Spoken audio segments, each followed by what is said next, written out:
Hey everybody, this is Eric from Longbox Review at longboxreview.com, and this is I believe the fourth annual. I don't know. I can't do math off the top of my head. Anyway, this is the best of episode that I've done every year since 2011. Well, 2012, but it was the best of 2011. I remember that much. Yep. Okay, let's see. And with me, as always, and you've already heard him, is my good friend and usual co-host, Travis, Mr. Oddfellow's Thoughts. Say hi, Travis. Good morning, afternoon, or evening. Yes. Alrighty. And because Travis and I usually have so much fun doing this, I decided to ask a couple other folks to join us. Specifically, about a year ago, the Comic Book Parfait show, which is a show that Travis hosts, had its second episode February 4th, and the other co-hosts on the show are with us, minus one. Unfortunately, Damien couldn't join us, which is very unfortunate. But we have the privilege and honor of having two new people on the Longbox Review show. Let's talk to them just real briefly, then we'll get into our best of, or actually, really, it's our favorites of 2014. First up, let's talk to Johnny DaCosta. Hey, how's it going? Thanks for having me, Eric. Always a pleasure. Can't wait to get into this, man. Love talking comics with all you guys. Yeah, that's the whole point here. I really enjoyed talking to this group of people on the Comic Book Parfait show and listening to you guys on your own channels. You guys have interesting things to say about comics, so this should be lots of fun. Next up is our good friend Matt. Hello, internets. Yeah, thanks for having me on. This is one of the most fun times I've had preparing for any kind of comic talk in a long time. So, looking forward to this. And sorry about my camera. I don't know why it's acting up today. Hey, that's okay. Just for those who know who will be listening to this just on the podcast, the audio-only version, we're doing a Google Hangout live here. This what is today? The 22nd of February. But the audio version of the show will go out next weekend, about-ish, depending on how long it takes me to edit that audio. Anyway. We are going to talk about, what is it, 10? We have 10 categories-ish. We're all going to give our favorite answers to these various categories, and probably some honorable mentions as well, because I can't seem to just pick one thing. I have that problem as far as my favorites. But I wanted to just talk about this real briefly. I don't know how number, if you guys are number crunchers at all, if you'd like to take a look back at the end of the year and see how many comics you purchased and all that kind of stuff. For some reason, even though I can't do math on the fly, I like to do those sorts of things. And so I counted things up in preparation for this, and I actually bought 831 comics and/or trades, mostly floppies, during the year, which comes out to be average 69 books per month, 16 books per week. Wow, you're a machine. Yeah, I'm a broke machine.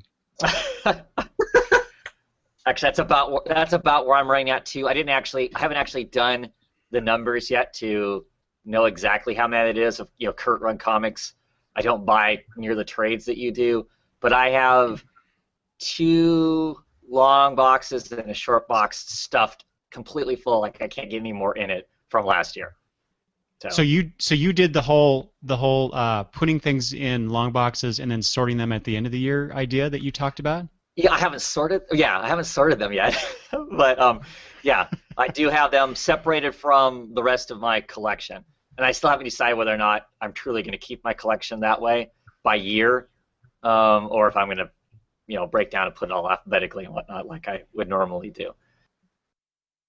I'm actually filming this is what I got in 2014 video, so I haven't really done anything with it yet to decide, but I need to decide after that what I'm going to do with it. And tell you, it was quite shocking. Whereas when you buy the comics and you put them away in a relatively reasonable, fashion, I don't really realize how many books I collect in a year because the number doesn't mean as much to me as physically looking at it and going, this is how much I had in a year. So it was a lot more than I thought it was going to be. I was guessing maybe a long box and a half, and it was considerably more than that. So. See, it takes me about a month maybe to fill up a short box, and that's when I decide that it's time to take those comics and integrate them into my alphabetical, more or less, collection. What do you guys do, Johnny and Matt, as far as that goes? Specifically for weeklies or monthlies, I guess, or weeklies. I do have them accessible in one section in my comic book basement room, and my other collection, it is separated right now, but they're both alphabetically. I actually last week I started taking out my books from 2014, 2013, especially my Batmans, because they're hitting the issue 40s now, and I am putting them into the other section of with the other volumes, which is volume 1 is obviously the first in my box, and I incorporated now just the volume 2s behind.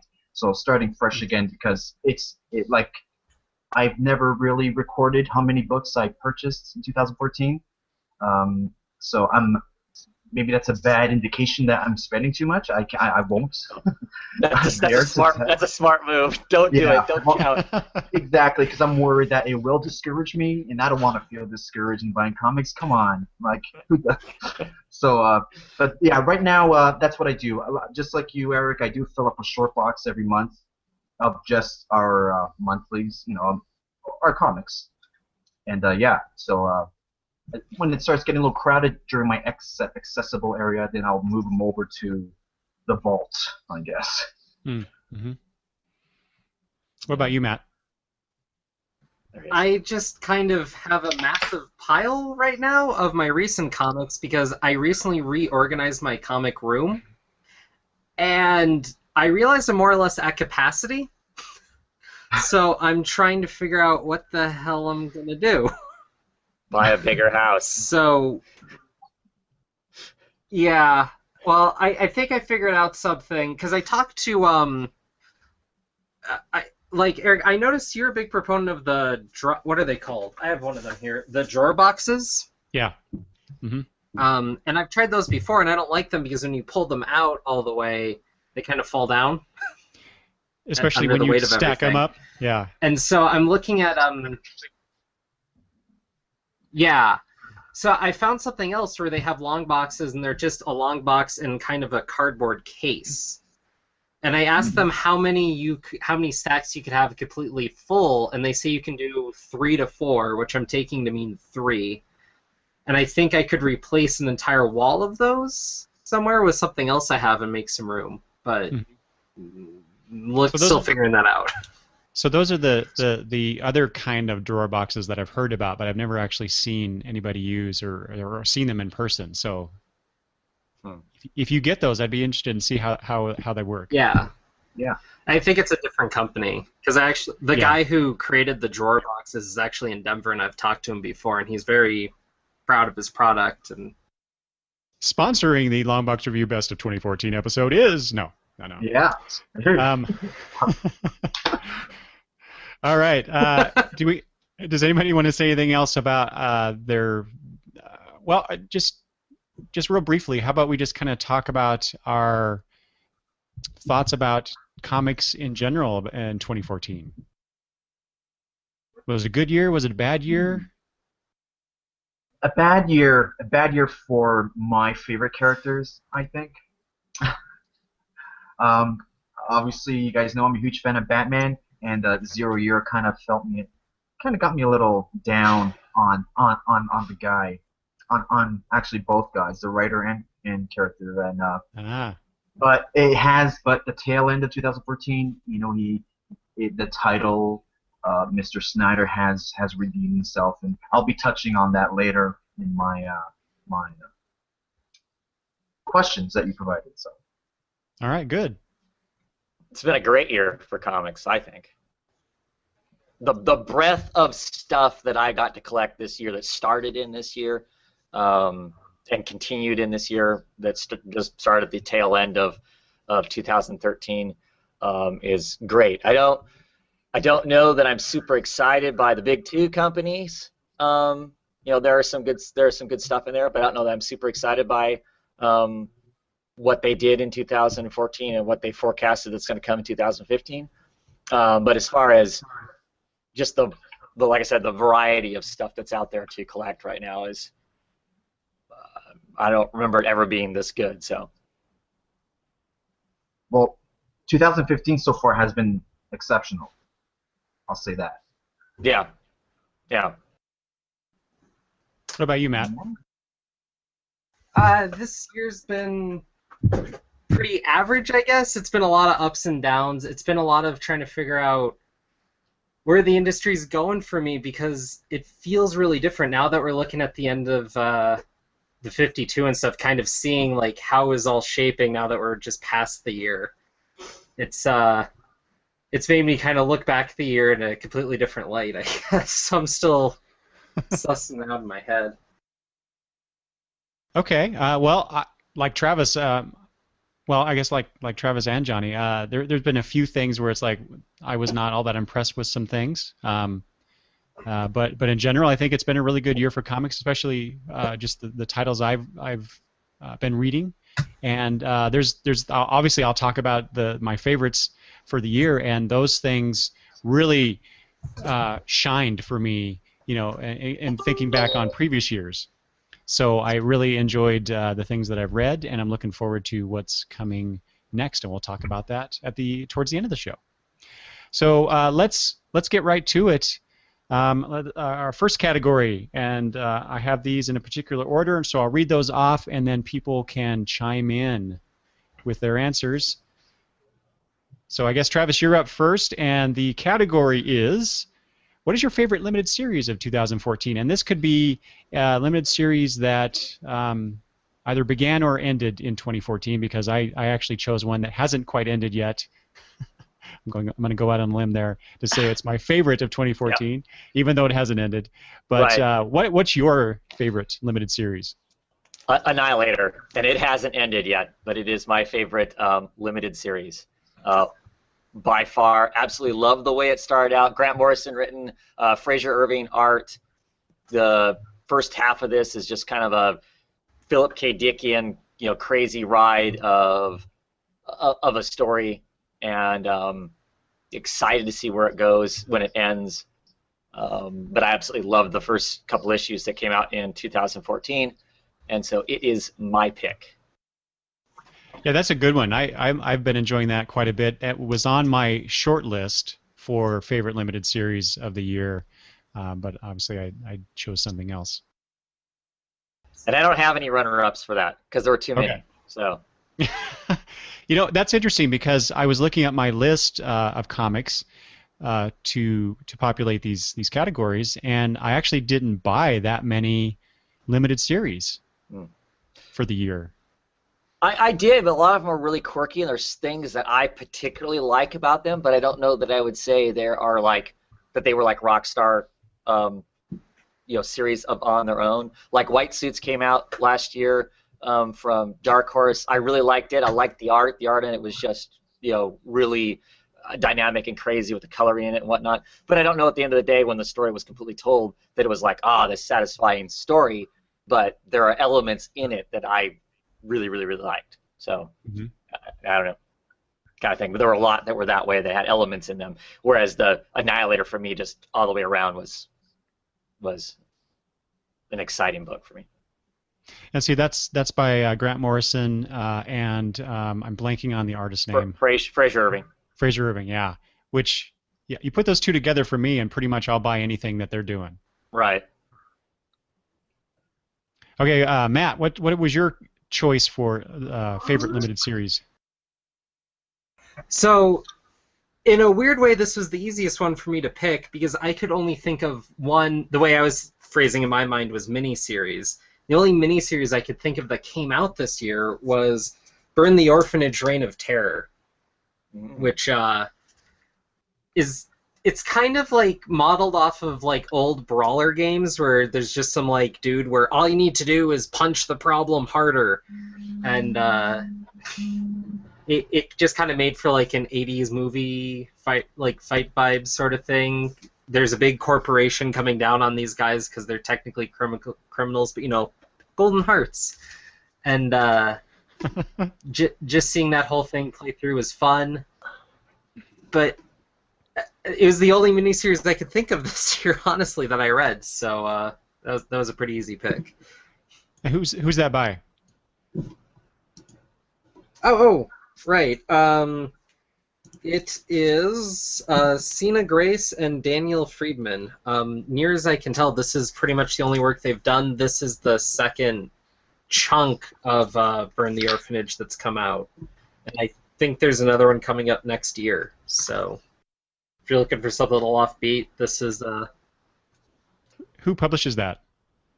It's a Image publication. Okay.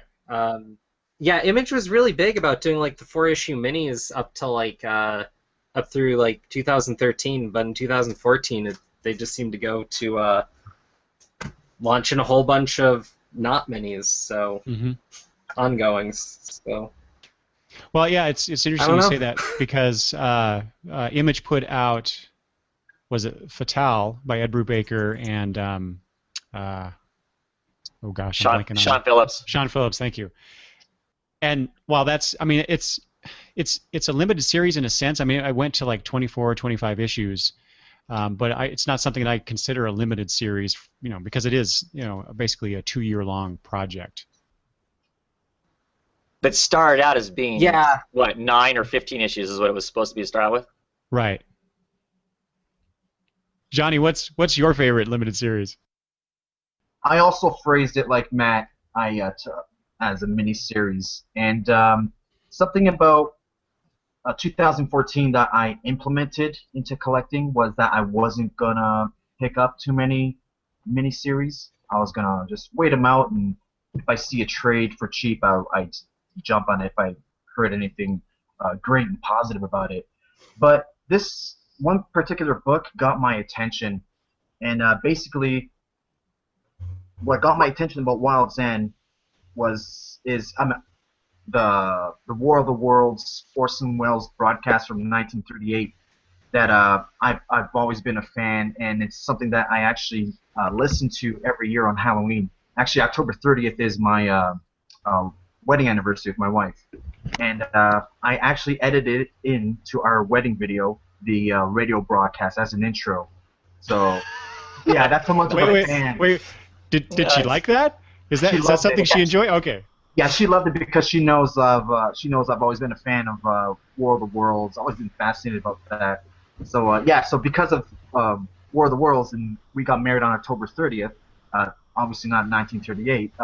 Our intro is a slight intro of like grainy film edits and of Orson Welles broadcasting what's going on. So when I first heard of Wild's End, fascinated with War of the Worlds, and also the Wind of the Willows I'm also a fan of. But I'm not really a fan of anthropomorphic talking animals in my comics.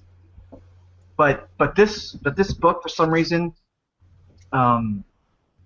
it made me not really care that it was animals talking. What it did that I really enjoyed was it made me forget that animals were talking. That's how much the British charm came through, and that's what I loved so much about it. It's from Boom Studios. The writer is Dan Abnett, I think. It just has their last names on here, but I think it's Dan Abnett, and his initials, I.N.J. Colbert, is the artist. Yeah. So, I picked up another mini for honorable mention. I think the other mini that I was really fascinated with was the Marvel Knights Spider-Man, done by one of my favorite artists, Mark Rudy. But I didn't really enjoy reading it. I just loved it for the art. But this, hands down, just finished. Actually, I think was it last week, Travis? Yeah. Yep. So, and we got the news that they're gonna come up with another. There's a continuation. So, looking forward to Wild's End, Volume 2. Yeah, that was actually a book I initially looked at getting because of Abnett and the Colbert collaboration. But in the end, I decided I would wait for the trade on that. It was a fun story. It was awesome. I really enjoyed it. And that's it. Okay, so what I chose for Best Limited Series, like I said at the top of this, was a series that hasn't ended. The last issue will be coming out at the end of February, so by the time this airs on the podcast, it will probably be out, unless they've again pushed it out on the schedule. But what I've chosen is Bodies. Yeah.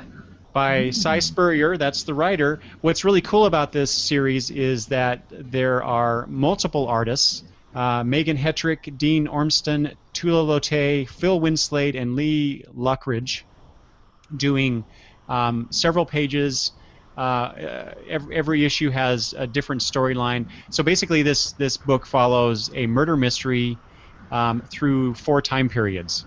And and each artist does each time period, and there are different characters involved, of course, because of the time frame, and so you get very interesting characters with the art, the combination of the art with these characters, and furthering that story along until, of course, I think in the end, I hope we get to know what's going on and why. But it's been a very interesting read, and it's a lot of fun. It's a lot of fun to read. How many issues in is that? It'll be 8 altogether. And it's been awesome. I mean, they do so well with the 4 artists doing each of the time zones and whatnot, and their art is so different from each other to really instantly you're in a different time frame because of those 4 different artists on it. So Travis, which since you're reading this, what's your favorite timeline to read? Oh, I don't know. I mean, I like the one that's set in the way future, just because I like Tula Latoy's artwork, and it being just kind of because the characters are suffering from some like radiation pulse or whatever. They're all kind of scatterbrained. I mean, she's supposed to be being this detective, and she can't even come up with words for what a corpse is, what a body is, kind of thing. And so I like that era just because of how weird and kooky it is. I think the era I like least is 1940. I like the 1880s because it looks almost like you're reading like some old Magnolia Universe kind of a book. It has kind of that feel of that world to it, which I always like. And actually, I like the modern era storytelling with the character. I'm drawing a blank on her name right now, but the Shahara. Who's a Muslim police officer working in England, and just her attitude, her way of dealing with stuff and whatnot. I appreciate just how kind of kick-ass that she is and stuff. So yeah, that storyline's my favorite actually. Yeah. I really like that character. I'm just really, because we got 1 issue left now, how it's all going to come together at the end of this whole thing is because there have been some pretty interesting plot twists that have happened since the beginning of the storyline. So, for my honorable mention, I chose a 6-issue series from Boom Studios. It's let's see, hold on one second here. It is by Claudio Sanchez and Chandra Eckert are the writers, and it's drawn by Daniel Bayliss, and that is Translucid. Oh. Mm-hmm. This is a superhero tale. It's really a story about a superhero and his nemesis, the horse. The superhero is called oh man, I'm blanking on it. The Navigator. That's who he is. And so the horse, the villain, actually takes it upon himself. Actually, it reminds me a lot of what Snyder's doing in Batman with the Joker, because the Joker's trying to make Batman, the better hero or whatever by taking away his family and all that stuff, and then more recently in Endgame, what he's trying to do, I guess. But it's a very similar tale in that the Horse is trying to basically show that the Navigator how he can be a better hero. And it takes some interesting turns, especially at the end. If you haven't read this, the ending was a little different. Definitely not something that they would do at the big two in terms of one of their hero characters. So I really appreciated the difference of it. The art is really interesting. That the powers of the Navigator are based on hard light, so hologram technology. So that was kind of cool to see the way that the artist portrayed that. So it was a really cool series, and interesting covers too. This is issue 2, and you get the two characters, the Navigator and the Horse here, one in blue and one in red, and but they're it's kind of, it reminds me of a playing card. You know how you have the two the image on the face cards, where it's flipped on one end and the other. So I just like the covers that they did. So anyway, in fact, this cover here to Translucid number 2 was one of my runners-up as far as favorite cover of the year. But we'll get to that later. Hadn't even heard of that book. Really? How is that possible? Well, you should definitely check out the trade, Travis. I'm gonna have to. I like reading superhero stories that aren't by the big two, just because they might do something a little different with it. So. Mm-hmm. And I wanted to mention that Jeff Stokely is the artist on many of the covers of Translucid, including the two that I showed. Next up is our favorite cover. Let's do that. Cover, Matt. Oh no, Travis. Sorry, Travis, you're up first. Favorite cover. Which to me is the hardest thing to figure out. It is. It's impossible. I mean, for me, it's impossible because I can name off really easy a whole bunch. I am going to go with Low number 1. Just because I like the art. I love the image of this big, monstrous, mechanical, mechanoid man and this little girl with a umbrella, and she's reaching up to him to either hold his hand or whatever, and the seascape that's going on. I'm also picking this one because Low was on my short list for a lot of other things too, but I technically didn't pick it for anything else. So I gotta pimp the book somewhere. So this is where I'm pimping the book at. Gotcha. I just absolutely love it. I love. I don't know Tanichi. I guess I don't know Tanaki. I'm not sure how. Is it Tanichi? I'm pretty sure. Okay. Love his art all the way through the book. I mean, the cover is a perfect example of what you're going to get inside every issue, and I just love it because it's feels to me so much different than everything else. And there's just a lot of potential whimsy and imagination going on in that. So that's my choice for my cover. There's a ton I could pick for honorable mentions and whatnot. I mean, I love this issue of Trees. I like most of the covers for Trees. I especially like this one just because of the whole Tiananmen Square, the tanks rolling in on the single man from the 80s that was so, this image that still gets used and is still striking, and I like it for that because it does represent that in this issue too. So that's my runner-up for cover. I just got that first trade of Trees too. That was one of those decisions I made in terms of let's wait for the trade so I could maybe not spend so much money every month. Cool. Yeah. I'm going that way. Okay, Matt, you're up. What's your favorite cover? Well, this was really hard, and I went through a lot of the Low covers, as Travis was pointing out.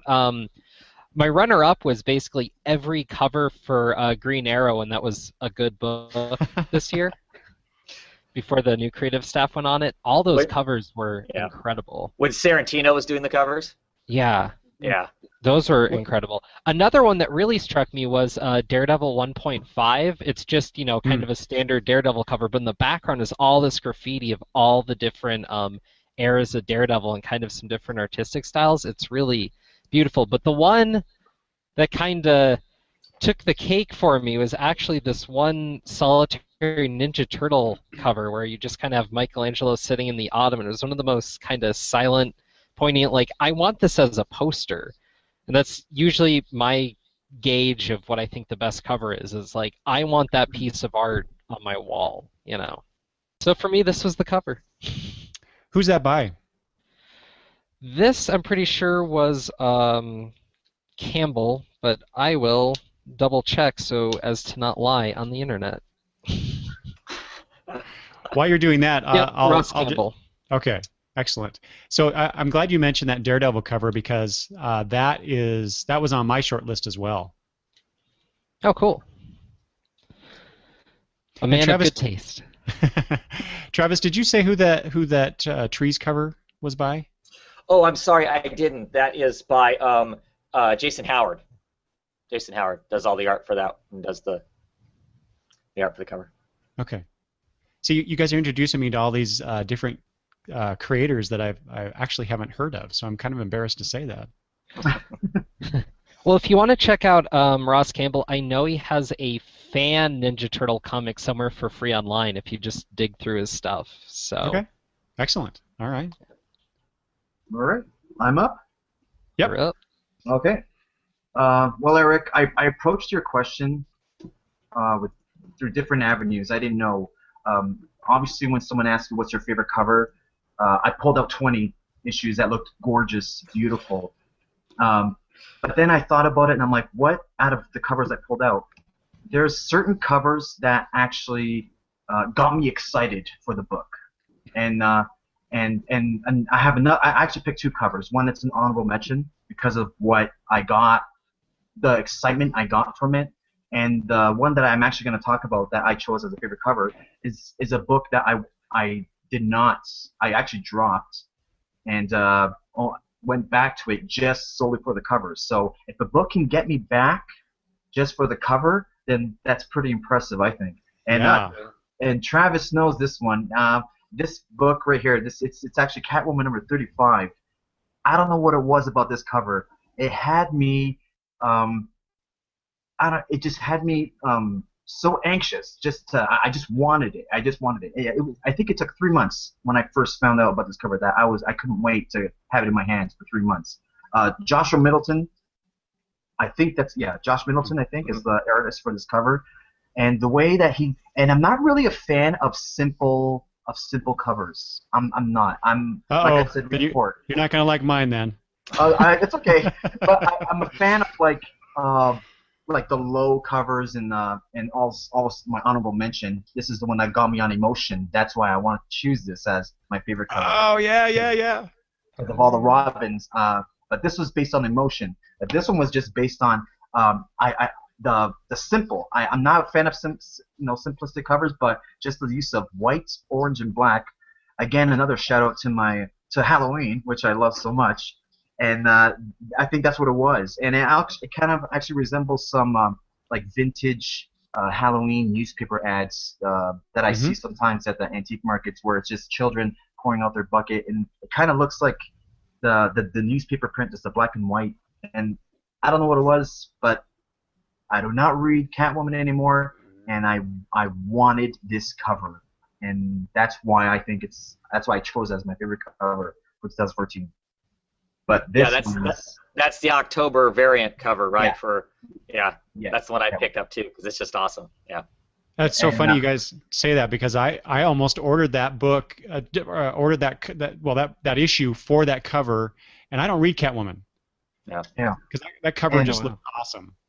It just amazing. I just had to have it. But this one was on. This is like the runner-up. Obviously Tim Gleason.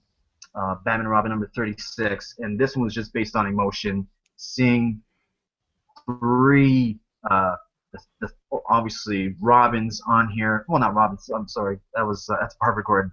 But seeing them in Robin costumes and just the dominance, the color of yellow, green, and red, and we knew what was coming, just had me excited. And I actually declared this cover of the year when it first came out. Yeah, yeah. Wow, Johnny, you and I think have some similar tastes because I almost chose that as well, and I love that cover for the same reason. You know, all the characters dressed up as Robin. I'm a huge Robin fan in general, so that issue was one of my favorites of the year, and I'll actually talk about that in another category. Nice. Can't wait for that. Before we move on, I'm seeing some comments here. I'm actually not seeing them in the toolbox, but I'm getting a notification here on my phone. Ghost Critic commented about the best limited series last year for Ghost Critic would have had to be Night World, a mix of 70s Kirby nostalgia with a nod to the creepy and eerie era. Night World, I'm not familiar with that. Are you guys? Yes. Yeah. It looks very Kirby-esque, actually. It does. Issue, the number 1. Look, I almost got that one just for the cover too. Yeah. And Ghost Critic also chose for best cover Deadly Class number 8. Oh yeah. Deadly Class did have some great covers. Yeah. Number 8, the desk. It's the psychedelia one. It's the one after they're on the acid trip in Vegas. Yeah. I think it's yellow. I want to think it's like yellow. The cover. Okay. It's one of those yellow ones. It's all. Okay.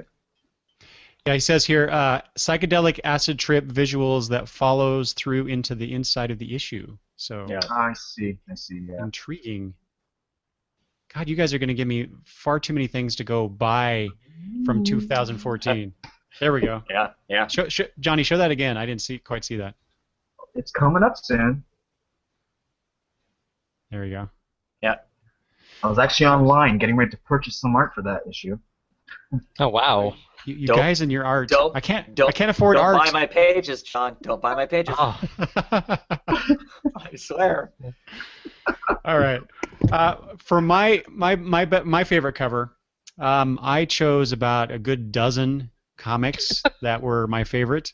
So I had to whittle it down to something that is somewhat simplistic in its presentation, but for me, a cover has to grab you, has to make you interested in reading it, and not only grab you, but also should grab people walking into a comic book store or flipping through previews or whatever, kind of like Johnny was saying about the Catwoman cover, to make people want to buy it. And it doesn't hurt that this particular issue is drawn by someone who is a very good artist and does draw, shall we say, female characters very well. He's well known for this.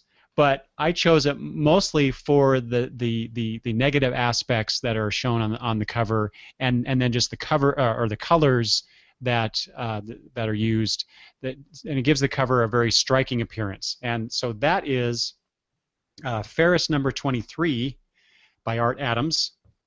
Wow. And you've got the title itself in the bubbles there, floating through there. You got the little mouse character where her. Oh, I see. Yeah. Her derriere is. Yeah. And there are other mice characters shown throughout here, making up or filling in her body. So it's just I just really, it just really struck me, this cover. And Art Adams has been doing the covers for this series since the beginning. Wow. And they've all been very good, but this one in particular, I particularly enjoyed. And for my runner-up, I decided I'm going to cheat a little bit, guys. Sure. How awesome have the David Aja Hawkeye covers have been? And they're kind of simple in a sense too, with their design elements, and the color schemes, but they're just so different on the stands. I mean, nothing looks like these. Sure. And this particular one here is one of my favorites. Just again, it's the color schemes I guess I'm responding to, but really really simplistic design sense, I guess. I mean, I'm not really simplistic. That's not the right word. But It's still very creative. Yeah, it's very creative, but simple elements, with the shapes and whatnot, and there's just not a lot there, but it says so much about the story here. Once you read it, it makes a lot of sense when you look at the cover again. But Aja's stuff is just amazing. Yeah, I like those covers. I like the first year better because the first year the color schemes were purples and grays. Because I am not an orange yellow fan, so I do not like the color of this year's covers. I mean, I like the design. You're right, the design of them and some of the stuff that's in them, like the crossword puzzles and whatnot, are great. But I do not like those colors. See, I like those colors, so it's pretty good. But I agree with you. I actually did not realize that. So did they actually do a color scheme per year? I think so. I'd have to go back and actually look at the numbers to see where the break is at, but I believe so. It either went by year or it went by arc, one of the two. I would think it was arc, kind of like phases of the comic as it went through. That's what's singing in my head. Yeah.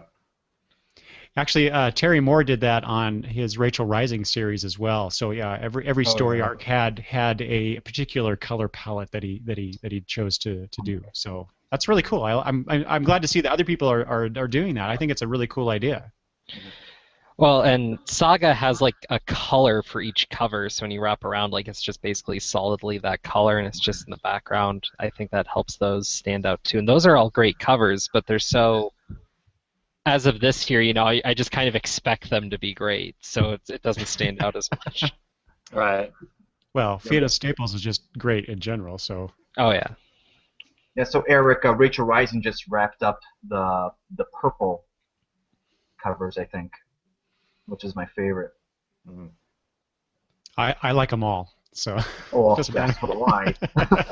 You know what? Maybe I should rephrase that about the. I'm not a fan of simple covers. Because of course simple covers are creative. I'm just worried about maybe basic or lazy covers. I'll stick with that. Some covers come across lazy, but just like a Batman on the cover, like wah. But I've never been a fan of Greg Capullo's Batman run. Yeah, the covers. Most of those covers are simplistic in a. I don't know. It seems the Zerio covers, for instance, most of those, the giant broken, skeletal hand that Batman's standing on, and something I can't even remember what it is in the background. That cover sticks out to me because it is so irrelevant. Such a big book, such a bland cover. Yeah. Well, I love the one where it's that bat symbol, but it was green. Then the other one where it's like black on black, and then the one where it's like the black Metallica on red. cover. Yeah. Yeah, that's what I mean. It angers me when it comes across lazy, and not lazy, but it's kind of arrogant. I think, where it's like it's gonna sell. I'm just gonna, dip it in ink or whatever they do. I don't know. He's too busy doing the interiors to do covers. I'm sure he can pull a panel out of his interior and just blow it up to scale and make that the cover. Come on. Anyways. You got me ranting. We're supposed to be talking favorites, not what we hate. Yeah. But Johnny, the point you bring up is very valid because, like I said, I went through about 800 covers just reviewing them, just to choose the ones that I liked. But the one thing I noticed about the vast majority of the covers is that they're just the lead characters on the comic, and most of these are superhero comics, I will admit, but they're just action scenes of them doing something, and they just weren't interesting because I've seen those kinds of covers on superhero comics for the last 30 plus years, and after a while you just kind of tune them out. I do anyway, and they're just not being innovative at all.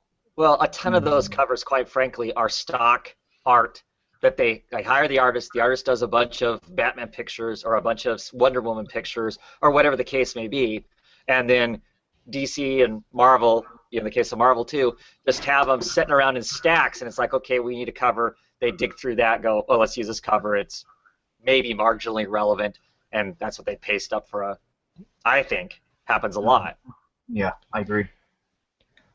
Well, yeah. Well, I was going to say, off that though, this isn't relevant to this year, but there's that one month several years ago where DC basically took what would have been a stock cover, but they just made the backgrounds white and put kind of the symbol of the character behind them. Yeah. And those covers, I've seen a lot of comic shops or like places at cons kind of use to like denote what's in the box or whatever. And just because they just kind of pulled away all the background noise, it really stands out and it's a really clear kind of like symbol of what it is. And I think that it's an interesting take on that whole cover situation. That's a Batman number 706, Tony S. Daniel. So it's just Batman and the symbol. Yeah. Yeah. Yeah. All right.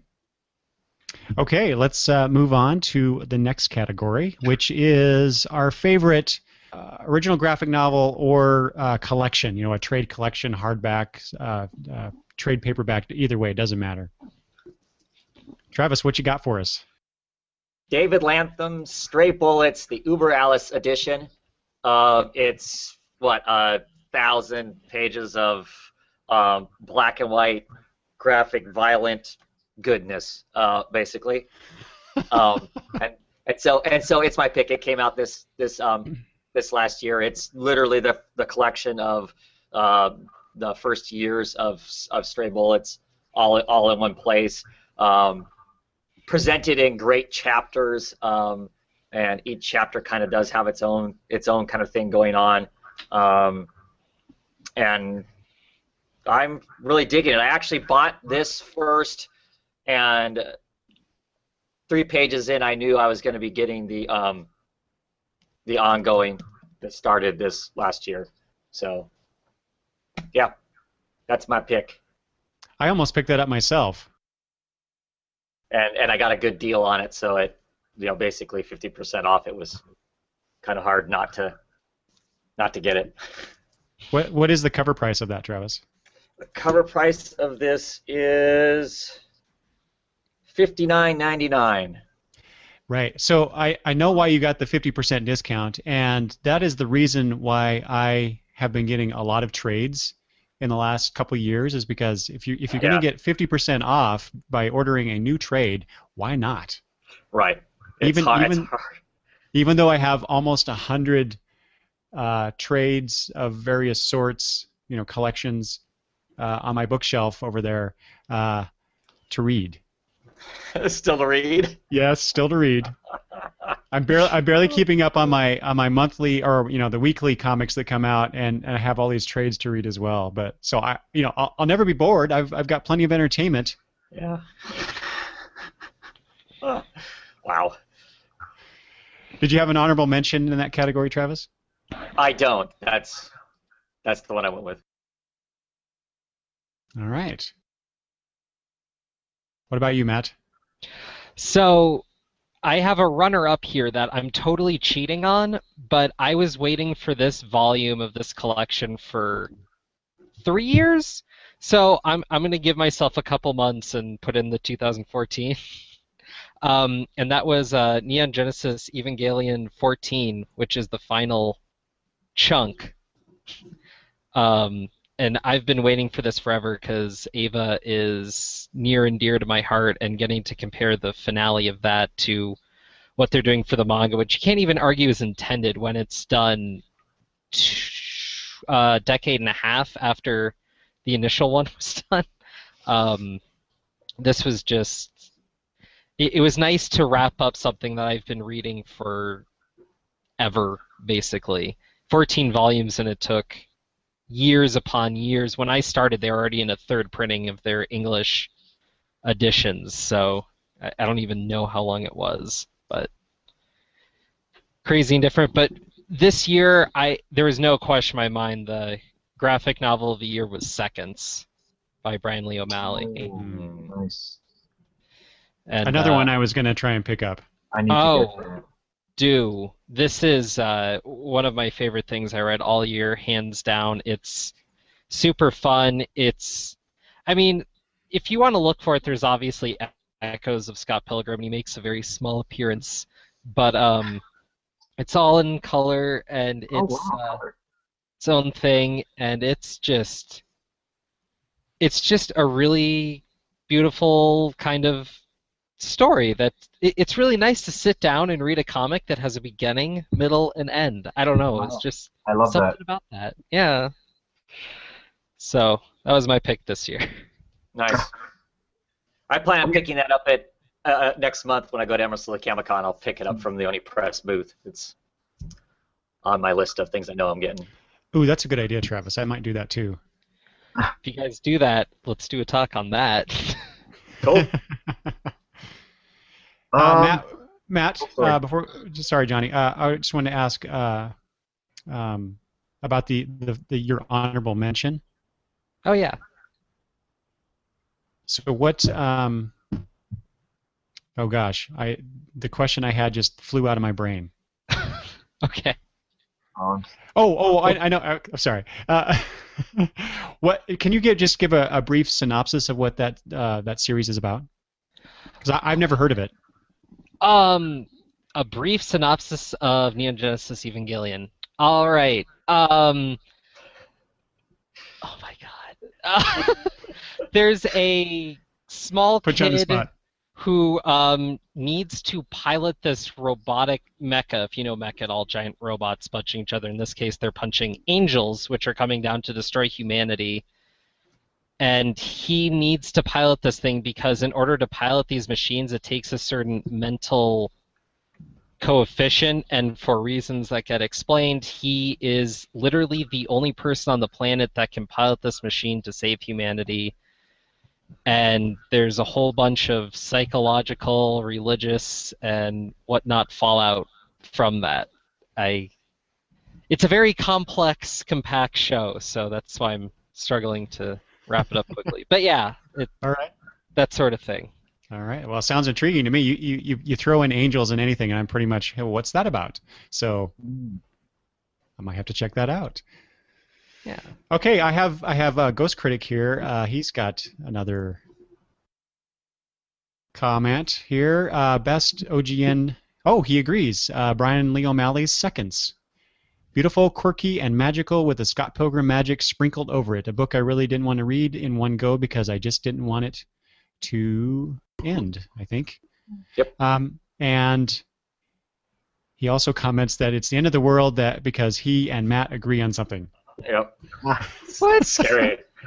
We've agreed on things. Once a year, right? Yeah, once a year. You're okay with that, yeah. Okay. Okay. Go Well, ahead, Johnny.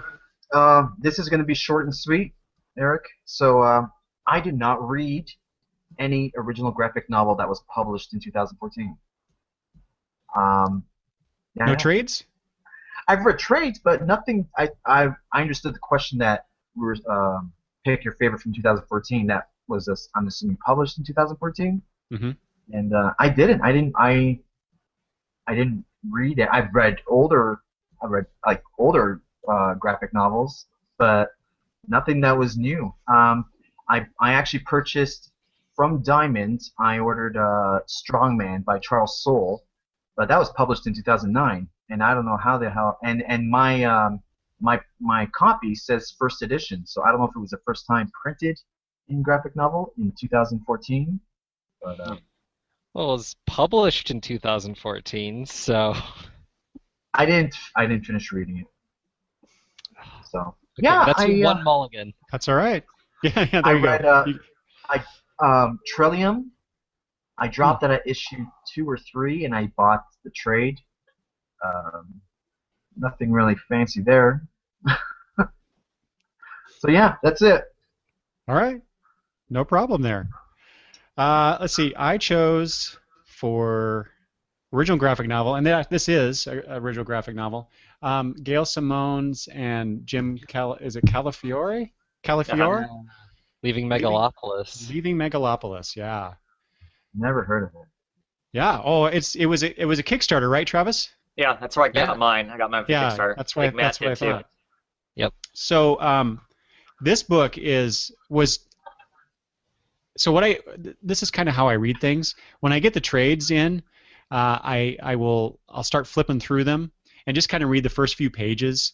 Not intending to read the whole book at that time because I need to read the weeklies first. That's how I do. I plow through my weeklies and then I get to the trades and OGNs that I buy. But like I said, I have almost 100, so I'm trying to be choosy about what it is that I read. So I start flipping through, leaving Megalopolis, and I can't stop reading the book. It just drew me in and would not let me stop reading it. And I sat there for the next, 30 minutes or so reading this graphic novel, and could not put it down. It was engaging.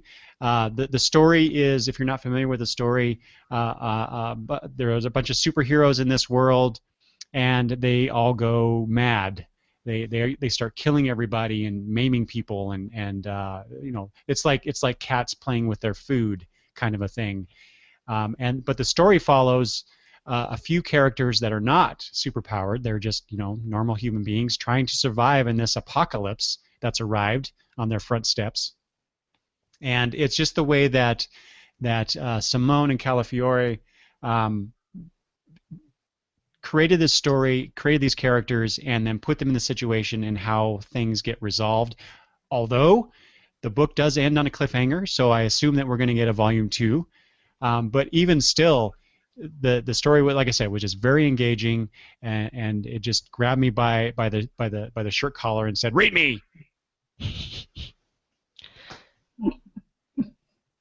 Really good read. Travis, what did you think of that? Have you read that yet? Yeah.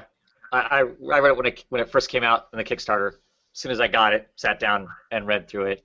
There are elements about it I like. I did not care for the ending. The last little bit of it, I didn't like the resolution or non-resolution that happens at the very end. I was kind of like, yeah, I don't know. Now, I wasn't upset with the idea of them setting up the potential to be something else. It's that one character that we kind of followed through a lot of it. What ends up with that, I don't know. Not satisfying? No. Yeah, I totally understand you. Because I kind of felt the same way, but at the same time, I just accepted it as this is part 1 of the story. So give us part 2 now, and actually tell. Unless I don't know, Travis. I knew of the Kickstarter, but I didn't actually check into it. I don't know if they had announced what their plans are for this series. If it's 1 graphic novel, 2 graphic novels, a series of them over time. One, because they didn't know what was going to happen and whatnot. Of course, it's one of the most successful comic book Kickstarters ever, I think, or at least at the time it was. They made $100+ grand, I think, in Kickstarter fundage on the book. So it way outperformed anything they could have possibly thought that it was going to do. I think so. They talk about there being another one. I don't know when that would happen or whatever. I haven't gotten any messages, via Kickstarter saying, "Oh, we're looking at doing another one," or that. I mean, they've mentioned they might, but I have not seen anything close to concrete. Have you, Matt? They haven't messaged anything, and since of all the stuff I've kickstarted, I have never gotten that many messages from a Kickstarter before. I imagine the minute they decide to do it, we'll hear about it 5 times over.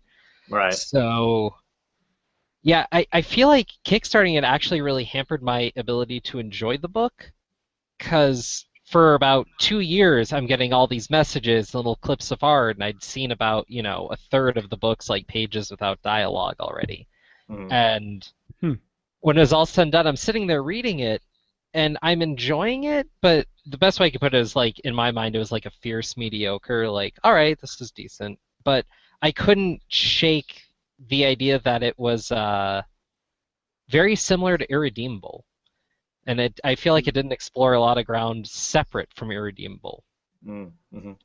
So, I thought it was all right, and I'll be honest, I forgot that was this year, because in my mind it was like years ago that it was supposed to be out. Well, you know what? It didn't come out this year for us, Matt, as Kickstarter. It came out in 2013, because I didn't go to That's right. Emerald City Comic Con last year. It was the year before that I talked with Gail about it. I saw I think I read the first 8, 9, 10 pages off of her husband's tablet, standing in line, and Wow. and then it came out like the next month. It actually was put out. So, but that's Dark Horse, right, Eric? The publication. Yeah. Yeah, and so that came out 2014, the Dark Horse's publication of it. But it actually, if you were a Kickstarter person, you got it the year before. That's why it Okay. seems like it's been a long time since we have kind of talked about it. Yeah. All right, Yeah. so that explains why it says on the copyright page it says 2013, 2014, but it does say first edition September 2014 from Dark Horse. Right. All right, that explains it. Right.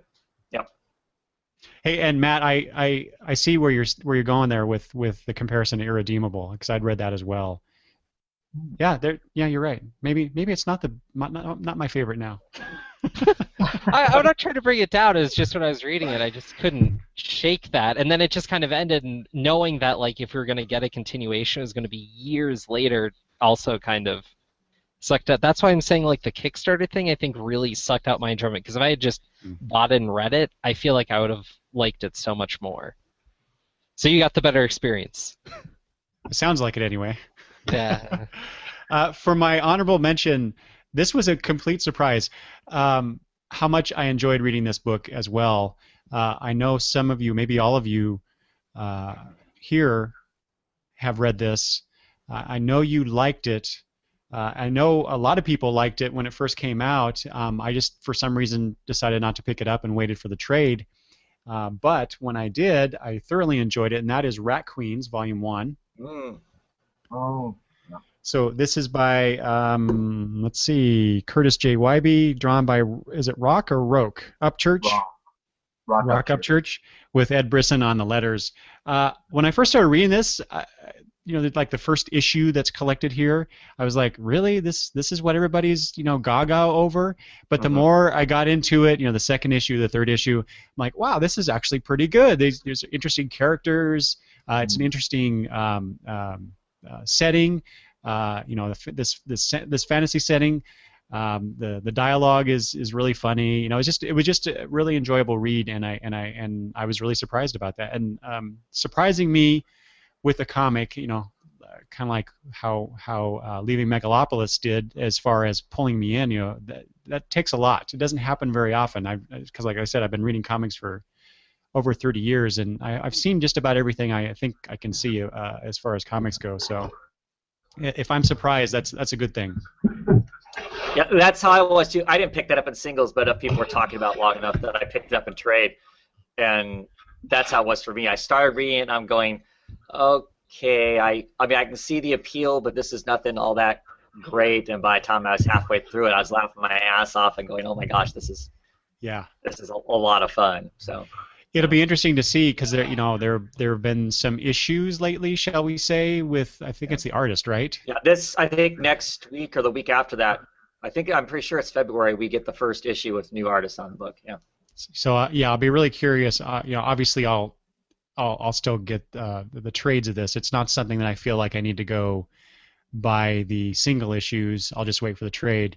But I'll be interested to see how the change in artist affects the quality, I guess I'll say, of the book. Mm-hmm. Yeah. Okay, next up is our favorite single issue, a one-shot special or single issue from a series. I am going to go, because this was really hard, I'm going to go with Grant Morrison's and Frank Quitely's Multiverse Pax Americana. Yeah. Solely because of just how dense it is as far as how much stuff is going on in the issue, the storytelling as far as the art goes. I would love to know on some of the stuff that's in here, because there's a 2-page spread and it's a grid of pictures. Well, it's a picture of a scene that's been gridded, and depending on which one of the cubes you're in depends on whether it's the morning of something, the evening of something, or well after the scene of a crime, all on one page. That to me is just, that alone was incredible and interesting storytelling. I would love to know how Quitely and Morrison came up with that. Did Morrison go, hey, I want this one picture and I want you to show three different things going on in the same picture, or was that Quietly's genius to establish a page like that? I'm not sure, but really like that. I love I think that Morrison also, because he's using the Charlton characters in this, that basically we know Alan Moore used and renamed for the Watchmen. So I think there's some commentary on the Watchmen story within this also, and so I just really loved it. And probably runner-up is the next issue that comes after this one of Grant Morrison and Stewart, I think is the artist. I didn't grab that actual issue. Thunderworld. I love that issue too. My thing. I noticed my thing is really Grant Morrison heavy. I just really think that he really stretched himself in writing these different styles of books and paying homage to certain things without it being a joke, or because they could have made Thunderworld, which is Shazam World. They could have made it, it's written in kind of the golden age kind of a book, and they could have made it really cheesy, and it ended up not being so. So, yeah, those are my picks. Single issue was really hard, though. Very nice. Which one is it that has the magical heroes? Is that Americana, or is it the other one? This is Society one, isn't it? Oh, the SOS one? That's the one before Pax Americana. That's the one before Pax Americana. See, I would have guessed that you would have chosen that one, just based on the characters involved. I loved it. It was a good story. The next two had three, to be quite honest, had much better stories in them by comparison for me. This one, Pax Americana especially, that's the reason I picked it. I love the characters and the idea of that SOS one, of the Society one. As far as execution, there's just so much going on in the Pax Americana. I read it a few times, and I normally don't immediately reread something unless I'm confused. And I didn't feel confused, but I got more out of it reading it multiple times. For me, that's pretty much any Grant Morrison story. Yeah. Yeah. Okay, anything else, Travis? Nope. Who's after Travis? You are. You, Matt. Single issue. God. Okay. All right. Well, single issues was hard for me. There was the Ninja Turtles annual.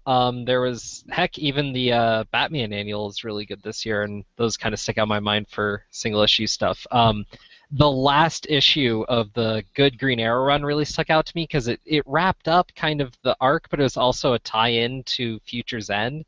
So it was doing a whole mess of things in one issue, and I thought that was super strong. It's probably the only tie-in issue I actually really need to read because it affects Future's End in large ways, whereas most of them were pretty throwaway. But the one issue that really stuck out to me was this Edge of Spider-Verse 5 of 5, which most people were big on. I think it was the third one, which had Spider-Gwen, which I thought was okay, but basically Spider-Girl Take 2. This was basically Spider-Man-esque things thrown into a Ava universe, so that when I was talking about earlier, Genesis Evangelion, you could see a lot of that in this one issue, and it was a blending of like two of my favorite things, so it may not have been like the greatest, but this is far and away my favorite, and I'd much rather have this series, which by the way has a female pilot in there, so you could get the whole femme spider thing going. I think that would be more unique than Spider-Gwen, but people love Spider-Gwen, so that's going to sell. That's right. Well, it worked on me, I have to admit. I'll check it out, but I'm much more lukewarm than most people. I don't know. I say leave her dead. All right. Any other? Well, you already mentioned some others, but did you pick a particular issue that would be an honorable mention? I couldn't. Of that mess of stuff, I don't think I guess the Green Arrow issue would be the runner-up. Okay. I couldn't even tell you the number right now, though. Okay. So, all right, yeah. Johnny, what Yes, you got sir. for us? I think I gave you a little hint earlier on, but I picked David Class issue 5. Basically Yeah. because of the craft this book has. It's just ridiculous. I've been waiting so long for this type of book. I think I'm accidentally spilling into my ongoing series too. Anyways, yeah, but this is the kind of comic book I've always wanted. Like, so much action. It starts off. He's at the tail end of his acid trip, which the previous issue was phenomenal because we got to see Wes Craig display this bending of hallucination everywhere, which just made an incredible read just by visuals. And I love this issue because this is where I got more attached to the main character, Marcus. This is where I fell in love with the guy. Seeing him in his room, coming down, things are playing in his head. We got to see a little bit of backstory about him and his parents. His partner, his classmate is with him, and he's going to go next door and kill his father because these are a group of students who are assassins. So he goes there next door. It's just chaos. The panels in this issue were amazing. You see, I love the way that they're showing him what he's watching on his TV, but you can see what's next to it is what he's hearing in the back of, like, what's going on, like in the back of his mind. You can tell he's distracted by this noise. So he gets up and goes next door, helps his friend who's having trouble killing his father. Just the visuals are unbelievable, so violent, so graphic, and I love it. It's just awesome. And you think after that roller coaster, after that ride of just, my adrenaline was pumped. We're not over. He goes into his other classmate's room, who is seeing this. Oh gosh, Travis, help me out. What is he? His father. Well, he's like those Cartel. His father is like the head of a bunch of cartels and whatnot. Yeah. So he goes he goes into her room. She has a crush on him. He, young teenage boy, whatever. He's gonna get some. Goes in there, and then this drug dealer gangster, the classmate he catches them in bed together, and then we got another chase scene. Typical 80s. This takes place in the 80s, and they're paying homage to the chase scenes. It's chase scenes after chase scenes, and it's unbelievable. This issue just basically dropped the mic on my comic books of the year. It was, that's right. That's the issue that ends with them in the convenience store, with the convenience store all shot to hell. Can I? Yeah, exactly. I'm going to show you. Eric, are you reading Deadly Class? I'm not, but it sounds like I should be. You should be. Oh my God. Wait, before you go any further, who's this by? See, you won't like it. It's Rick Remender. That's Rick why Remender. I passed on it. Yeah, Rick Remender and Wes Craig, and it is incredible. And Wes Craig Incredible. is the artist. This is where I just finished reading issue 11. It came out Wednesday. Yeah. I cannot. If I try to pick at it and dissect it, I honestly cannot find anything wrong with this title. Okay, again, I'm spilling into my favorite comic book of the year. But anyways, issue 5, Deadly Class. That's the book that said, Nice. "Oh my God, that's it. Love it, love it, love it. I know what this book is about, and I've been waiting for it all my whole life. Not a whole life, but So is there a first trade available right now, or is that Two. to come? 2 trades, two my friend. Trades. Yeah. February the second trade just came out. All right, after this talk, I'm gonna have to go buy it. I'll buy that first trade and check it Yeah, out. the cover art for the trade is awesome too. I mean, I don't know if you guys can see that picture, but the cover art for the trade, that's the first trade. The classmates walking along with their baseball bats like a gang, and then it's they're as skeletons below. Yeah. There's the second trade, but I'll talk about the series later on when I talk about guess what my favorite comic title for 2014 is. I'll give you more. Hey, John, when did that issue come out? What month was issue 5? Issue 5 is. So that would have been May 2014. It's what it says here in the Right. credits. So that's when the book came out, and I can probably tell you scene for scene what happens in that almost page to page. There you That's how solid that book is. Really, I should have picked John's pick for single issue. Issue 5. I mean, like I can still see him jumping out the window and bouncing off the palm trees. He's trying to get the hell away from the gangster and stuff. So yeah. Yeah, and Of course, and the next issue is incredible too. So yeah, exactly. There's no I guess breathing room when it comes Yeah. to this book title. It's interesting. I'm not. Yeah. Yeah. So thanks, Eric, for making me read this again. You're welcome. So, Because I was like, oh, I love this. We'll talk more Deadly Class when we get to Best Ongoing. There you go. Wow. All right. Oh, here we go. what I want to know, though, Eric, is what do you have against Rick Remender? Yeah, this is something that Travis and I have talked about on a few occasions. I know people think I'm crazy for not liking Rick Remender more, but I just don't like his style. That just boils down to that. It's just I just don't care for his storytelling abilities. Well, I'm wondering what you read of his that made you. Well, I could tell you, I read Uncanny Avengers, which that just turned me totally off. I read that too. What was Travis? Black Science. Yeah. That was okay. It was okay. This is way better than Black Science. I'll Yeah. definitely say that. Like Black Or- Science is kind of a mess from a narrative perspective at times. Hmm. This story's a lot more. You're I'd say give the trade a shot. You might be pleasantly surprised. I hope, yeah, and please, yeah, let us know when you read it. Go on. You're a kid of the '80s, Eric. You'll like it for that and nothing else, because it Yeah. has these little touches that are the kind of quasi Brat Pack kind of a ness to it. But of course, this Brat Pack makes the Brat Pack of the '80s look pretty tame, because these guys are so damaged. They're damaged well beyond having to stay after school, for instance. So, but yeah, it's. Anyway, we're gonna keep talking about it. We should. Yeah. Okay, one more comment about it, because Ghost Critic is saying Deadly Class number 8. Johnny is spot on. Yep. Anyone who has been on acid trip can relate to the madness, the speeding up and slowing I down wouldn't of know time. that part. I wouldn't know that part. Ghost Critic would. Remender and Wes Craig pitched it perfect. Mhm. So there you go. All right, well, you guys have sold me. I'll pick up the first trade definitely. But Yes, that's another one. since I've dropped The Walking Dead, reading that in trade, I need to find something else, I suppose. If Oh, you wow. if you hate it, I'll buy it off you. Hey, an Oddfellows guarantee.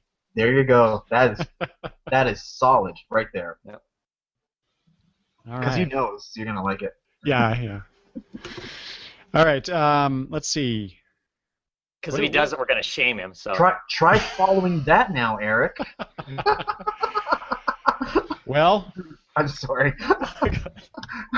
yeah, maybe I should be going last.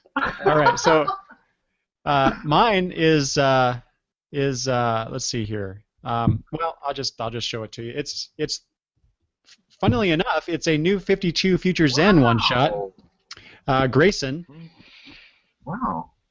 This is written by Tom King, who is co-writer with Tim Seeley on the main series, but this is written by him with a plot by Tom King and Tim Seeley. It's drawn by Stephen Mooney with colors by Jeremy Cox and letters by Carlos M. Mangual. I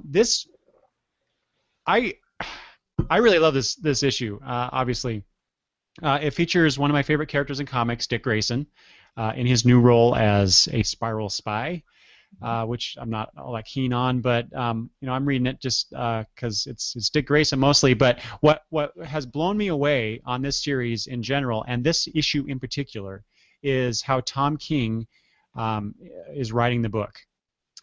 So this story starts off with basically it's a flashback story. So you start off at the end, and as you go through this, turn each page, you're going back and back in time to fill in the details of where we started out with at the beginning of the book. And as you go along, there's this added element where you couldn't just read it and know. You had to pick out clues, because there's a little mystery here that Dick Grayson starts out with and reveals little details to his co-star, the new 52 version of Helena. Oh gosh, I'm blanking on her last name. Bertinelli. Bertinelli, thank you. Yeah. So you really have to become a detective in a way to figure out what the joke is, what the in-joke is of this comic. And I have to admit, I had to do a little research online before I got it completely, but it was really cool to see it. But more importantly, it really showcases the relationship between these two characters. Granted, this is, since it's a New 52 Future's End, it was 5 years in the future. That was the premise of that whole thing that they did. So what we're seeing is a possibility of where these two characters and their relationship ends up, because we're just now getting those two characters, Helena and Dick Grayson, together in Grayson. So I believe Grayson, the series, the first 2 issues had come out when this New 52 Future's End one shot came out. So it was really early on in the series, and just the quality of the writing and the characterization and the plot that was set up was just phenomenal for me. So it was a good book. So I need to pick that up, because I've been reading Grayson. I've been liking it. So. Oh, you didn't pick this up either? No, I didn't pick that up because I didn't want to get involved in the tie-ins to something I wasn't reading. So I went, whatever. I don't need that. Yeah, I highly recommend it, Travis. In fact, out of all the 52, I got a few of them. I got like 6, maybe 8 of those. It was definitely the best by far of all the Future's End stuff. And that really, that's saying a lot. I mean, it was really, really good. It wasn't good for Future's End. It was really, really good. Cool. I got the Red Hood one. That was my favorite. Is that the only one you got? No, I got Catwoman, Batman. I got a bunch, but that one stood out. It was amazing. Yeah. And this is one of those categories I actually don't have an honorable mention, so that's it. And I'm going to stop the conversation right there. Please come back for part 2 of the favorites of 2014 with me and my special guests. Please send comments to longboxreview@gmail.com. Also, if you wouldn't mind, please subscribe, rate, and review the show on iTunes. I'd really appreciate it. The Longbox Review Podcast is a proud member of the Comics Podcast Network, and you can listen to the show on Stitcher. Thanks for listening, everybody. Bye-bye.